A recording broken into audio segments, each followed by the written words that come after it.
ఉత్తర తెలంగాణ వ్యాప్తంగా ఈదురుగాలులు అకాల వర్షాలకు పంటలు తీవ్రంగా దెబ్బతిన్నాయి.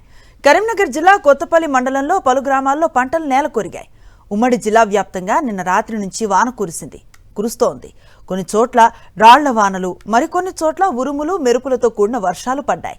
మామిడికాయ ముదిరే దశలో అకాల వర్షాల వల్ల రైతులకు కడగండ్లే మిగిలాయి.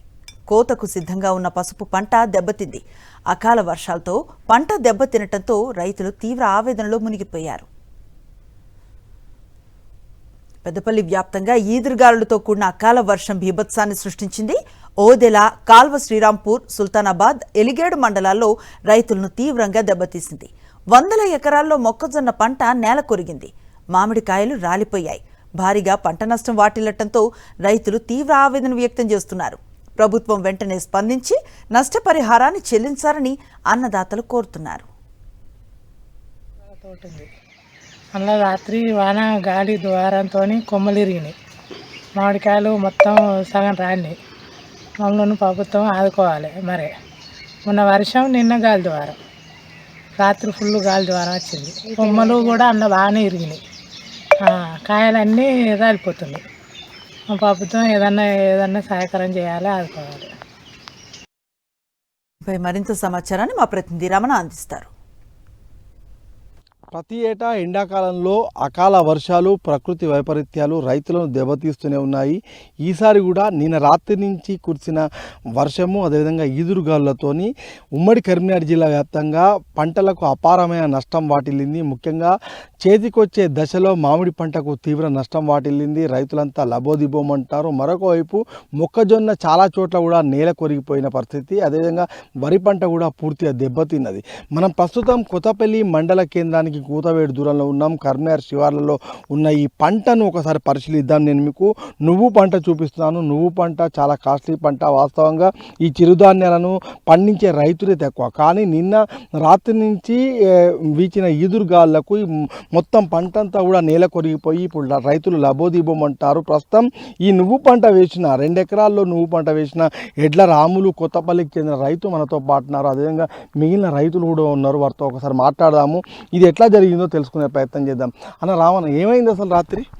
పంట మార్పిడి చేయాలని చెప్పని ఆలోచన కొద్దీ నువ్వు వేసినాం. పత్తి వేసి, పత్తి అనేది డిసెంబర్ జనవరి దాకా ఉన్న వరకు ఏమైందంటే గులాబీ రంగు పురుగా చుట్ల తీసేయాలనే ఉద్దేశం కొద్దీ దీన్ని నవంబర్లో తీసేసి దుక్కులు పోతాలు చేసి నువ్వులు అనేది వేయడం జరిగింది. నువ్వు వేస్తే నువ్వు ఒక 5 ఎకరాలు నువ్వు వేసినాయి. 491లో 2 ఎకరాలు, 488లో 3 ఎకరాలు. ఈ నువ్వేస్తే నువ్వు వేసినాము బాగానే ఉంది, మంచిగానే కాపు కూడా బాగానే వచ్చింది. ఇది రాత్రి వడగండ్ల వానకు ఈ నువ్వు అనేది మొత్తం అడ్డం పడ్డది. ఈ అడ్డం పడుట్ల మనకు పంట అనేది కరెక్ట్గా ఉండదు. ఇప్పుడు అడ్డం పడ్డదంటే తర్ర అయిపోతూ ఉంటుంది.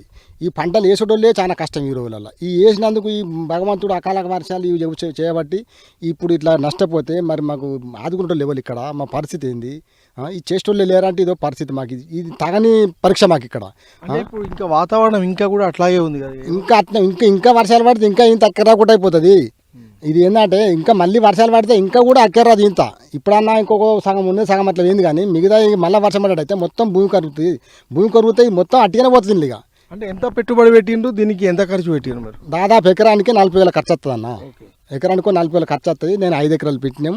చెప్పండి, ముఖ్యంగా మనకు జిల్లా వ్యాప్తంగా చూస్తే అటు ఉమ్మడి కరీంనగర్ జిల్లాలో, అటు జగిత్యాల జిల్లాలో తీవ్ర నష్టం వాటిల్లింది. ఇటు కరీంనగర్లో కూడా మనకు తీవ్రమైన అపారమైన నష్టం కనిపిస్తుంది. ఏం చెప్తారు రైతులకు సంబంధించి? మీరు రైతు నాయకుడుగా ఉన్నారు కదా. ఈ అతివృష్టి, అనావృష్టి మనం ఎప్పుడు చూడండి, ప్రతి సీజన్లో మార్చి నెలలో, ఏప్రిల్ నెలలో ఈ వడగండ్ల వానకు చాలా వరకు పొలాలు ఖరాబ్ అవుతున్నాయి. మిగతా అంతర్గత ఈ చిన్న సన్నకారు రైతులు, ఈ చిరుధాన్యాలు వేసేటోళ్ళు మీరు అన్నట్టుగా చాలా తక్కువ మంది, 100కు దాదాపు 1% మాత్రమే వేస్తారు. అంటే ఇప్పుడు కోతకొచ్చే దశలో సో ఇట్లా పడిపోవడం నిజంగా చాలా బాధాకర విషయము. బట్ ఇట్లనే ఇప్పుడు ఒక 10 days వరకు ఈ పొలాలు కూడా కోతకొచ్చే పరిస్థితి. ఇప్పుడు ఈ మబ్బులు చూస్తున్నాము, మళ్ళీ వర్షం పడేటట్టున్నది. పొలాలు కూడా అక్కడక్కడ కోతలకు వచ్చినాయి. ఇది ఇట్లా వడగండ్ల వర్షాలు పడితే అది కూడా ఖరాబ్ అయ్యే పరిస్థితి ఉంది. బట్ ఇటువంటి విపత్కర పరిస్థితిలో ప్రభుత్వాలు కూడా ఆదుకోవాలండి ఖచ్చితంగా. ఎందుకంటే ఇటువంటి సన్నకారు రైతులు చాలామంది ఉన్నారు. మళ్ళీ ఈ చిరుధాన్యాలు వేసే వాళ్ళనైతే ఖచ్చితంగా కూరగాయలు కానీ, ఇటువంటి ఇప్పుడు నువ్వులు కానీ, కొన్ని మిగతా రైతులకు సంబంధించి ఇట్లాంటి పంటలు ఖరాబ్ అయినప్పుడు నష్టపరిహారం అందించాలి ప్రభుత్వాన్ని కూడా కోరుకుంటున్నాము. బట్ అందివ్వాలి ఖచ్చితంగా ఇలాంటి విపత్కర పరిస్థితులు ప్రకృతి వైపరీత్యాలు సంభవించినప్పుడు అధికారులు గుర్తించి సర్వే చేపట్టి ఖచ్చితంగా ఆ రైతులకు న్యాయం చేయాలని చెప్పేసి వాళ్ళు డిమాండ్ చేస్తున్నారు. మరొక వైపు చిరుధాన్యాలు వేసే రైతాంగం తగ్గిపోయింది కాబట్టి అలాంటి వారిపైన ప్రత్యేక దృష్టి సారించాలని చెప్పేసి కూడా వాళ్ళు కోరుతున్నారు. కెమెరా పర్సన్ సతీష్తో రమణ, సాక్షి టీవీ, కరీంనగర్.